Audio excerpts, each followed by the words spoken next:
Hello everyone. दोस्तों, 11th house के Lord जब दूसरे भाव में होते हैं तो ये एक भौतिक लाभ, ऐश्वर्य, समग्र सुख सुविधाओं से जुड़ी हुई एक उत्तम ग्रह स्थिति जो है वो मानी जा सकती है।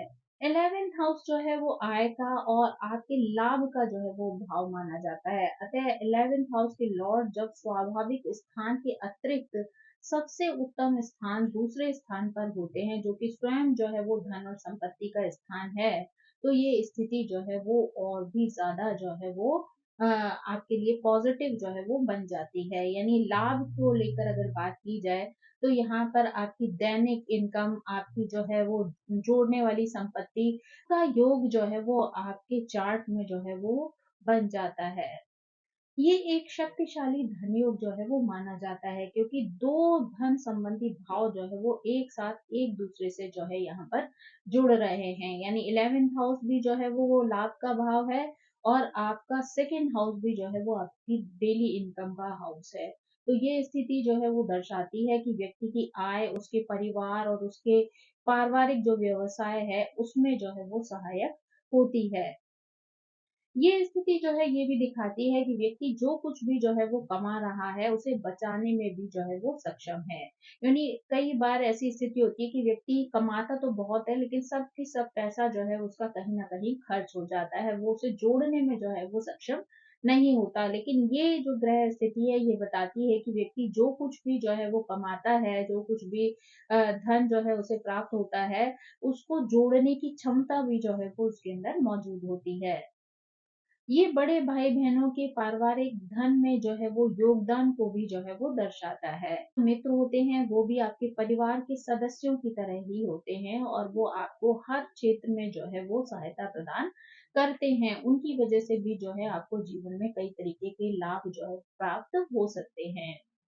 ये स्थिति दिखाती है कि व्यक्ति जो है वो बड़े संगठनों से या अपने जो है वो व्यक्तित्व के कारण या अपनी वाणी के कारण जो है यहाँ पर धन कमा सकता है। अगर किसी अशुभ ग्रह का प्रभाव यहाँ पर ना पड़ रहा हो या किसी अशुभ ग्रह की जो है वो युति ना बन रही हो, तो ये व्यक्ति को धन बचाने की जो है वो अत्यधिक क्षमता जो है वो प्रदान करता है। 11th हाउस जो है वो आय का हाउस है, लाभ का हाउस है, बड़े भाई बहनों का घर है, सामाजिक जो नेटवर्क है उससे जुड़ा हुआ हाउस है। साथ ही आपके सामाजिक जीवन, बड़े समुदाय, नेटवर्क, मित्रता, इच्छाओं की पूर्ति को जो है ये घर दर्शाता है। 11th हाउस के स्वामी जो है वो सेकंड हाउस में होते हैं, तो ये स्थिति जो है वो आपके लिए बहुत ज्यादा शुभ हो जाती है। यानी कि 11th हाउस से संबंधित जो विषय हैं, जो लोग हैं, उनके माध्यम से भी आप धन और संपत्ति जो है वो जीवन में अर्जित कर सकते हैं। इसका भी शुभ योग जो है वो आपकी चार्ट में बन जाता है। साथ ही आपके परिवार पर भी जो है वो 11th हाउस से जुड़े हुई चीजों का जो है वो शुभ प्रभाव पड़ता है। ये ग्रह स्थिति जो है यहाँ पर और भी ज़्यादा जो है वो पॉजिटिव मानी जाती है, क्योंकि 11th हाउस से जो सेकंड हाउस है वो फोर्थ जो है स्थान पर पड़ रहा है। फोर्थ हाउस का संबंध जो है वो आपके घर, परिवार, सुख, ऐश्वर्य, संपत्ति, वाहन, इन सभी का जो है वो प्रतिनिधित्व करता है। यानी उस लाभ के कारण जो है वो आप अपने जीवन में इन सभी सुखों का जो है वो अनुभव कर सकते हैं। यानी कि ये ग्रह स्थिति आपको उत्तम वाहन, उत्तम घर, विलासिता संबंधी वस्तुएं या आनंद लेने वाली जो क्षमता है वो प्रदान करता है। इसके साथ ही जो है वो सेकंड हाउस जो है वो अर्थ त्रिकोण का है, फोर्थ हाउस जो है वो मोक्ष त्रिकोण है और साथ ही 11वां हाउस जो है वो काम त्रिकोण है। तो ये संयोजन व्यक्ति को भौतिक वस्तुओं के प्रति जो है वो बहुत ज्यादा महत्वाकांक्षी बनाता है, किंतु एक आध्यात्मिक और धार्मिक दृष्टिकोण भी जो है वो प्रदान करता है। मजबूत काम त्रिकोण और अर्थ त्रिकोण का ये जो मेल है वो व्यक्ति को अत्यंत धनवान बनाता है, साथ ही आर्थिक रूप से सशक्त भी बनाता है। हालांकि 11th हाउस जो है वो एक शक्तिशाली उपजय भाव है, जो धीरे धीरे जो है वो अपना बल प्रदान करता है। उपजय भाव भले ही चुनौतीपूर्ण समयों में जो है वो शक्तिशाली माने जाते हो, फिर भी व्यक्ति को आरंभिक संघर्षों और कठिनाइयों का सामना जो है वो करना पड़ सकता है। ऐसा जातक अपने लक्ष्यों और उद्देश्यों में जो है वो बहुत ज्यादा मजबूत होते हैं। उनकी महत्वाकांक्षा उन्हें धन और विलासिता की ओर जो है वो प्रेरित करती है। चूँकि 11th हाउस जो है वो सामाजिक नेटवर्क और बड़े समुदायों को भी दर्शाता है, इसलिए व्यक्ति जो है वो सामाजिक नेटवर्क के माध्यम से भी जो है वो अच्छी कमाई कर सकता है। वो एक से अधिक आय के स्रोतों का उपयोग करके भी धन कमा सकता है, एक साथ नौकरी और व्यवसाय भी कर सकता है। वो लोग कई बार किसी एक करियर में जो है वो बंधकर नहीं रहते हैं। उनके पारिवारिक जीवन पर भी उनके सामाजिक नेटवर्क या उनके सामाजिक जीवन का जो है वो प्रभाव पड़ता है। यानी उनका परिवार भी जो है वो उनके इन परिस्थितियों से जो है वो प्रभावित होता है। ऐसे लोग एक बड़े मित्रों का समूह जो है वो बनाए रहते हैं और ये मित्रों का समूह जो है वो उनके लिए परिवार के भी जो है वो नज़दीक होता है। यानी ऐसे लोग जो है वो फैमिली की तरह जो है वो कई बार रहते हैं। इनकी वाणी जो है वो बहुत आकर्षक होती है और उनका जो व्यक्तित्व है वो भी बहुत मोहक होता है, जिससे वे अपने संवाद और रंग रूप से भी जो है वो दूसरों को सम्मोहित कर लेते हैं।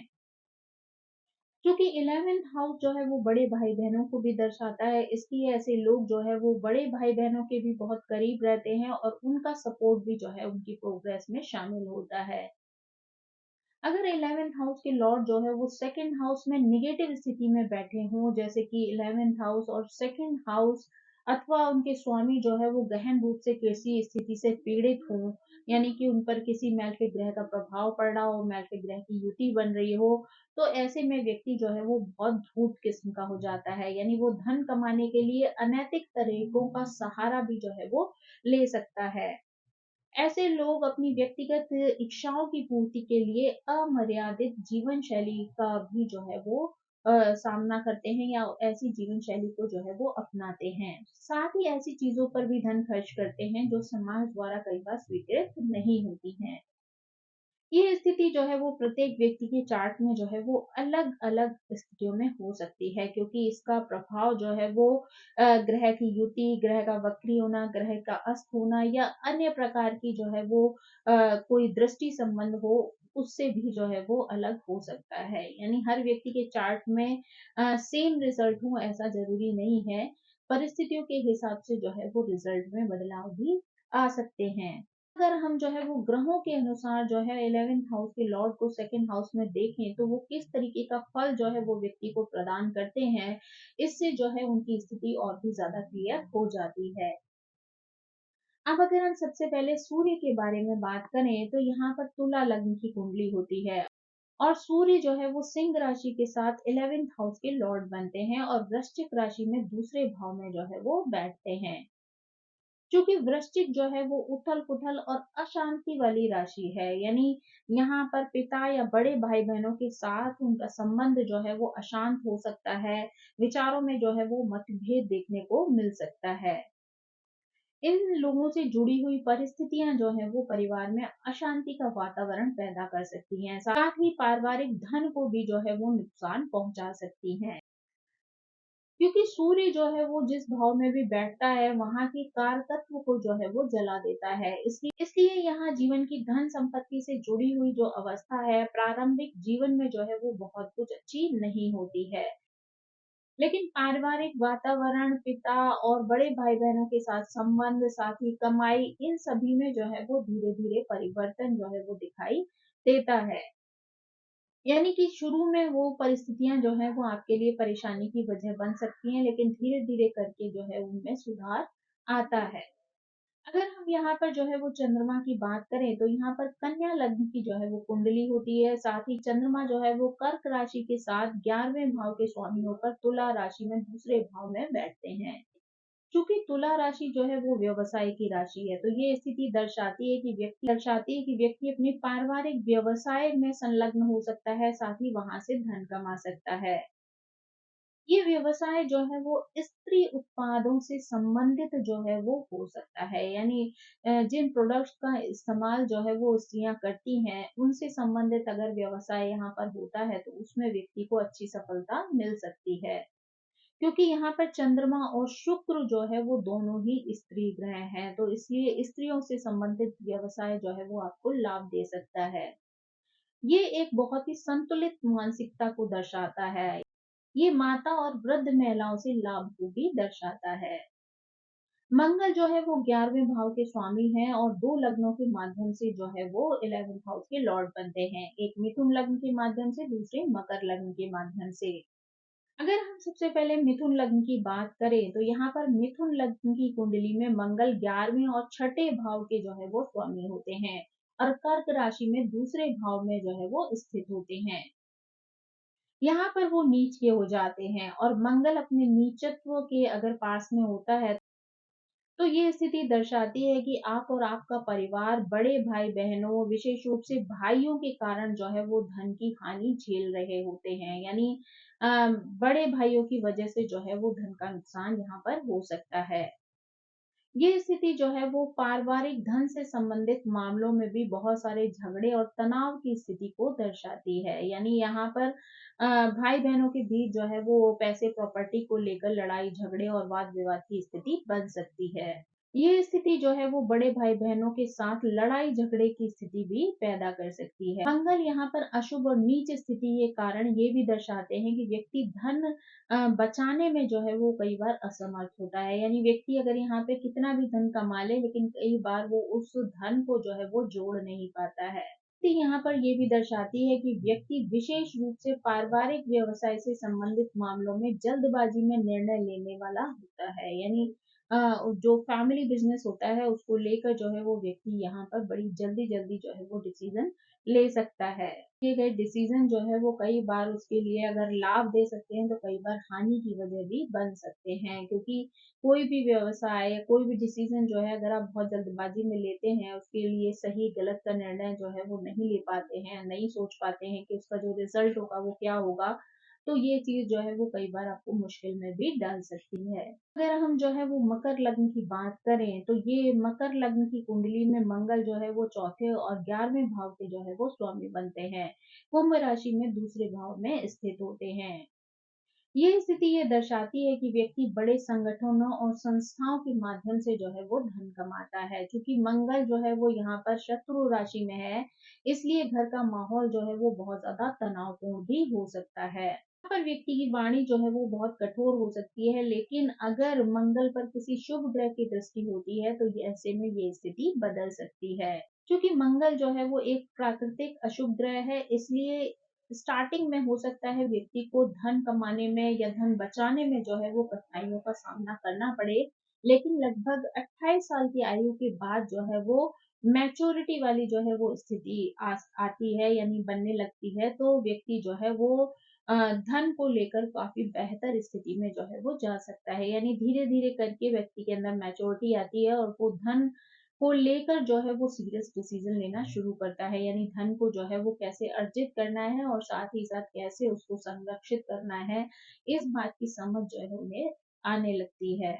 अब अगर हम यहाँ पर जो है वो बुध ग्रह के बारे में बात करें, तो बुध जो है वो 11th हाउस के लॉर्ड जो है वो 2 लग्नों के माध्यम से बनते हैं। एक सिंह लग्न के माध्यम से, दूसरा वृश्चिक लग्न के माध्यम से।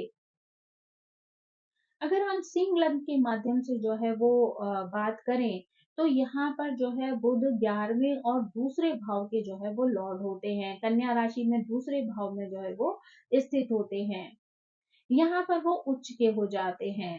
ये स्थिति जो है यहाँ पर दर्शाती है कि व्यक्ति एक उत्कृष्ट धन प्रबंधक जो है वो हो सकता है, यानी मनी मैनेजर हो सकता है। क्योंकि कन्या राशि में बुध जो है वो ऐसे व्यक्ति को दर्शाता है जो विवरणों के साथ जो है वो काम करने वाला होता है। साथ ही चीज़ों को प्रबंधित करने में भी जो है वो बहुत अच्छा एक्सपर्ट जो है वो हो सकता है। साथ ही वो एक अच्छा प्लानर भी हो सकता है, तो धन को लेकर वो ऐसी चीज़ें करने में जो है वो सक्षम होता है, यानी धन को लेकर अगर कोई प्लानिंग करनी है, धन को कैसे आगे जाके मैनेज करना है, इन सब चीज़ों की समझ होती है, तो इसलिए वो ऐसे विभागों में काम करके भी जो है वो धन अर्जित कर सकता है, जहाँ पर उसका धन से जो है वो डायरेक्ट कनेक्शन हो सकता है। यानी कि व्यक्ति जो है वो किसी बैंक से जुड़ सकता है, अन्य वित्तीय संस्थानों में मैनेजर हो सकता है, प्लानर के रूप में जो है वो अच्छा कार्य कर सकता है। व्यक्तिगत स्तर पर भी अगर बात की जाए तो ऐसे लोग जो है वो पारिवारिक धन संबंधी मामलों का जो है वो अच्छा से प्रबंधन करते हैं। संचार में भी ऐसे लोग माहिर होते हैं, साथ ही धन को लेकर जो है वो ज़िम्मेदारी से किस तरीके से उसको बचाना है, कैसे उसे ग्रो करना है, ये चीज़ें जो है वो अपने कार्य स्थल के साथ-साथ अपनी फैमिली में भी जो है वो ध्यान रखते हैं। अब अगर हम वृश्चिक लग्न की बात करें तो वृश्चिक लग्न की कुंडली में बुध जो है वो 8th हाउस और 11th हाउस के स्वामी होते हैं। साथ ही धनु राशि में दूसरे भाव में जो है वो स्थित होते हैं। ये स्थिति दर्शाती है कि व्यक्ति का झुकाव जो है वो उच्च शिक्षा की ओर, धर्म की ओर, दर्शन की ओर जो है वो हो सकता है। क्योंकि बुध जो है वो एक प्राकृतिक शिक्षक और काउंसलर हैं और ये वाणी के दूसरे भाव में भी हैं। तो ये स्थिति दिखाती है कि व्यक्ति जो है वो शिक्षण और काउंसलिंग के माध्यम से जो है वो धन कमाता है। ये एक अच्छा प्रोफ़ेसर हो सकता है या किसी बड़े शैक्षणिक संस्थान से जुड़कर भी जो है शिक्षक के रूप में कार्य कर सकता है। ये व्यक्ति जो है बहुत अच्छा एक वक्ता हो सकता है और धार्मिक प्रवचन या काउंसलिंग के माध्यम से भी धन कमा सकता है। तो देखिए इन दोनों ही स्थितियों में व्यक्ति को अपनी आय के लिए बहुत सारी यात्राएँ भी जो है करनी पड़ती हैं, यानी यात्राओं के माध्यम से भी जो है वो धन अर्जित करता है। अब अगर हम जो है वो शुक्र ग्रह के बारे में बात करें तो यहाँ 2 राशियों के माध्यम से जो है वो शुक्र 11th हाउस के जो है वो लॉर्ड बनते हैं। एक कर्क लग्न के माध्यम से, दूसरा धनु लग्न के माध्यम से। अगर यहाँ पर हम कर्क लग्न की बात करें, तो यहाँ पर शुक्र जो है वो 11वें और चौथे हाउस के जो है वो स्वामी होते हैं। सिंह राशि में दूसरे भाव में जो है वो स्थित होते हैं। धन के लिए एक बहुत अच्छी स्थिति जो है वो मानी जा सकती है, क्योंकि ना केवल दोनों भाव धन से संबंधित हैं बल्कि शुक्र जो है स्वयं भी धन का जो है वो प्रतिनिधित्व करता है। तो ये स्थिति दर्शाती है कि व्यक्ति को अपने जीवन में महिलाओं के माध्यम से बहुत सारे धन की प्राप्ति जो है वो हो सकती है। विवाह के पश्चात भी जो है उसे बहुत अधिक धन की प्राप्ति हो सकती है, यानी उसकी लाइफ पार्टनर जो है वो उसके लिए सपोर्टर हो सकती है, उसके कार्य में जो है आगे बढ़ने में उसे मदद कर सकती है। साथ ही उनकी लाइफ पार्टनर जो है वो उनसे भी बहुत कुछ जो है वो माँगने वाली हो सकती है, यानी बहुत सारी माँगे रखने वाली जो है वो हो सकती है। सिंह राशि में शुक्र एक ऐसी स्थिति है जहाँ पर व्यक्ति जीवन साथी से जो है वो बहुत सारी अपेक्षाएँ रखता है। इसी कारण जो है रिश्ते में उल्टा असर जो है वो कई बार पड़ सकता है। यानी व्यक्ति को जो है वो बहुत सारी उम्मीदें अगर वो अपने लाइफ पार्टनर से रखता है या लाइफ पार्टनर जो है वो आपसे रखता है, तो दोनों ही स्थितियाँ जो हैं वो परेशानी की वजह जो है वो बन सकती हैं। तो बहुत ज़्यादा अपेक्षाएँ रखना जो है वो आपके रिश्ते पर जो है वो प्रॉब्लम लेके आ सकता है। तो आप लोगों को समझदारी से जो है वो चलने की आवश्यकता है। अब अगर हम जो है वो धनु लग्न की बात करें तो धनु लग्न की कुंडली में शुक्र जो है वो छठे और 11वें जो है वो भाव के स्वामी होते हैं और मकर राशि में दूसरे भाव में जो है वो स्थित होते हैं। ये स्थिति जो है वो शुक्र के लिए बहुत बेहतर स्थिति हो सकती है, क्योंकि यहाँ पर शुक्र जो है वो अपनी मित्र राशि में है। यहाँ पर आप सरकारी पद से जुड़ सकते हैं, सत्ता और कानून से भी जो है वो आपको लाभ की प्राप्ति हो सकती है। ये स्थिति एक धनी व्यक्ति को दर्शाती है, लेकिन यह धन जो है वो लंबे समय की मेहनत और कठिन परिश्रम के बाद ही आता है। यानी अगर आप सोचें कि आपको बैठे-बैठे जो है वो धन की प्राप्ति हो जाएगी, तो ऐसा नहीं है। लंबे समय मेहनत करने के बाद जो है आपको धन की प्राप्ति होती है, लेकिन वो चीज़ें जो हैं वो आपके जीवन में स्टेबिलिटी को लेकर आती हैं। यहाँ पर मकर राशि है जो कठोर श्रम को और लगातार प्रयासों को दर्शाती है। तो इसलिए अगर आप लगातार जो है एफर्ट डालते रहते हैं, तभी आप जो है अपने जीवन में धन अर्जित कर सकते हैं। उसमें शुक्र वाले व्यक्ति जो है वो बहुत ही कोमल होते हैं और बहुत ही सुंदर वक्ता जो है वो हो सकते हैं। अब अगर हम गुरु ग्रह के बारे में बात करें तो यहाँ पर गुरु जो है वो 2 लग्नों के माध्यम से 11th हाउस के लॉर्ड होते हैं। एक कुंभ लग्न के माध्यम से, दूसरा वृषभ लग्न के माध्यम से। अगर यहाँ पर हम कुंभ लग्न की बात करें तो कुंभ लग्न की कुंडली में गुरु जो है वो 11th हाउस और 2nd हाउस के जो है वो स्वामी होते हैं और मीन राशि में दूसरे भाव में जो है वो स्थित होते हैं। ये स्थिति ये दर्शाती है कि व्यक्ति ज्ञान, शिक्षा, शिक्षण, परामर्श और अपने गुरुओं के माध्यम से जो है वो धन कमाता है। यह आवश्यक नहीं कि वो किसी संस्था में शिक्षक के रूप में, प्रोफेसर के रूप में ही कार्य करे। यानी अगर पर्सनली भी जो है वो लोगों को परामर्श देता है, शिक्षा देता है, किसी तरीके से ज्ञान जो है वो दूसरों तक पहुँचाता है, तो वहाँ से भी वो धन अर्जित कर सकता है। ऐसे लोग जो है वो आध्यात्मिक गुरु हो सकते हैं, काउंसलर हो सकते हैं, उपदेशक के रूप में भी कार्य कर सकते हैं, क्योंकि गुरु जो है वो मीन राशि में जो है वो स्थित है, जो आध्यात्म की राशि है।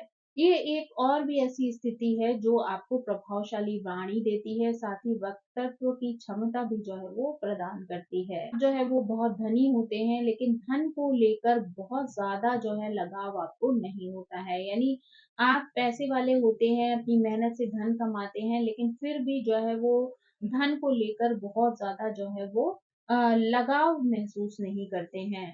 के लिए जो है ज्ञान ही असली धन होता है, इसलिए ये अपने ज्ञान का विस्तार करने में प्रसन्नता का अनुभव करते हैं। अब अगर हम यहाँ पर वृषभ लग्न की कुंडली की बात करें, तो गुरु यहाँ पर 8वें और 11वें भाव के जो है वो स्वामी होते हैं, और मिथुन राशि में दूसरे भाव में जो है वो स्थित होते हैं। क्योंकि गुरु जो है वो मिथुन राशि में है, जो संचार और परामर्श का जो है वो प्रतिनिधित्व करती है, जो कि यहाँ पर व्यक्ति को शिक्षक, प्रोफेसर या काउंसलर जो है वो बना सकती है। साथ ही शैक्षणिक और धार्मिक संस्थाओं के लिए भी व्यक्ति यहाँ पर कार्य कर सकता है। क्योंकि यहाँ पर गुरु जो है वो अपनी मित्र राशि में नहीं है, इसलिए यहाँ पर व्यक्ति के काम की तीव्रता में जो है वो थोड़ी सी धीमी गति जो है वो देखी जा सकती है। ऐसे लोग बहुत ज़्यादा धनवान होते हैं, लेकिन धन को लेकर सचेत भी जो है वो होते हैं। शिक्षण के लिए भी ये एक अच्छी स्थिति है। वैकल्पिक रूप से ये व्यक्ति किसी वित्तीय संस्था में या वेल्थ प्लानर के रूप में या मैनेजर के रूप में या एक अच्छे गुरु के रूप में भी जो है वो धन कमा सकता है। फिर जो है हम शनि ग्रह के बारे में बात करें, तो यहाँ पर शनि जो है वो मीन लग्न और मेष लग्न वालों के लिए जो है वो उनके 11th हाउस के लॉर्ड बनते हैं। साथ ही सेकंड हाउस में जो है वो स्थित होते हैं। ये स्थिति दर्शाती है कि व्यक्ति का जो पारिवारिक जीवन होता है वो कम से कम 30 साल की आयु तक व्यवस्थित नहीं रहता है। यानी कई तरीके के उतार चढ़ाव जो है उस व्यक्ति के जीवन में आते रहते हैं। साथ ही धन को बचा पाना भी इस व्यक्ति के लिए बहुत ज्यादा कठिन होता है। यानी जितनी मेहनत करके धन कमाता है, वो धन जो है वो किसी न किसी रूप में खर्च हो जाता है, तो वो उसको जोड़ नहीं पाता है। ये लोग जीवन के शुरुआती समय में धन की कमी या फिर अच्छे पारिवारिक वातावरण की जो अनुपस्थिति है, उसको इस कदर जो है वो महसूस करते हैं कि बहुत जल्दी धन के महत्व को जो है वो समझ जाते हैं। यानी इनको पैसे की जो है वो वैल्यू समझ में आती है, क्योंकि इन्होंने अपनी लाइफ में बहुत सारे स्ट्रगल जो है वो पैसे को लेकर किए होते हैं। इसलिए जीवन के दूसरे हिस्से में ऐसे लोग पैसे को लेकर जो है वो बहुत ज़्यादा सतर्क होते हैं। तो बहुत कड़ी मेहनत के बाद ही जो है वो धन की प्राप्ति कर पाते हैं, यानी उनको अपने जीवन में जो सफलता है, वो बहुत प्रयासों के बाद ही प्राप्त होती है। शनि जो है वो आपके जीवन में कुछ भी जो है आसानी से नहीं देते हैं, यानी यहाँ पर जो है वो परिवार और धन दोनों में भी जो है वो आपको देरी देखने को मिल सकती है। यानी आपकी मैरिड लाइफ जो है वो भी देर से शुरू हो सकती है, और साथ ही धन कमाने की जो प्रक्रिया है वो भी जो है वो समय ले सकती है। लोग जो है वो अच्छे वकील हो सकते हैं या सरकार से जुड़े हुए किसी बड़े संगठन में भी कार्यरत हो सकते हैं। मीन लग्न वालों के लिए अगर बात करें, तो शनि जो है वो यहाँ पर सेकंड हाउस में मेष राशि में होते हैं, जहाँ वो नीच के हो जाते हैं। तो यहाँ पर व्यक्ति के लिए धन कमाना जो है वो और भी अधिक कठिन हो सकता है। यानी व्यक्ति को जो है वो काफी स्ट्रगल करने पड़ सकते हैं, लेकिन आफ्टर 30 जो है वो ये सिचुएशन धीरे धीरे करके इम्प्रूव करना शुरू हो जाती है, और व्यक्ति जो है वो मेहनत करके धन भी अर्जित करता है। साथ ही अगर वो 30 साल के बाद विवाह करता है, तो वो उसका पारिवारिक जीवन भी जो है वो व्यवस्थित रहता है। तो दोस्तों, ये थी जानकारी जो है, जब 11th हाउस के लॉर्ड जो है वो सेकंड हाउस में जाते हैं, तो किस तरीके से व्यक्ति के जीवन को प्रभावित कर सकते हैं। आई होप ये जानकारी आपको पसंद आई होगी। Thank you so much. मेरी आप सभी से रिक्वेस्ट है कि प्लीज मेरे चैनल को सब्सक्राइब करें, लाइक करें, शेयर करें और कमेंट करके इसी तरह मुझे प्रेरित करते रहें। So thank you so much. Bye bye.